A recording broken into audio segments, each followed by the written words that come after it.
So we started to ramp up our production, and we are glad that the ramp up is pretty successful. We are also very glad that we can show our colleagues at the shop floor that we come back to normal.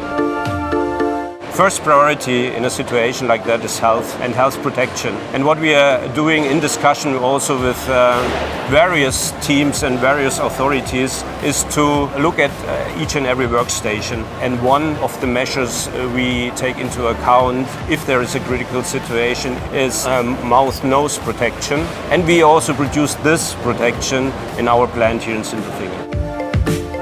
I would like to say thank you. Thank you to everybody who is working in the plants, everybody who is working from home, and of course everybody who stays at home. Thank you very much.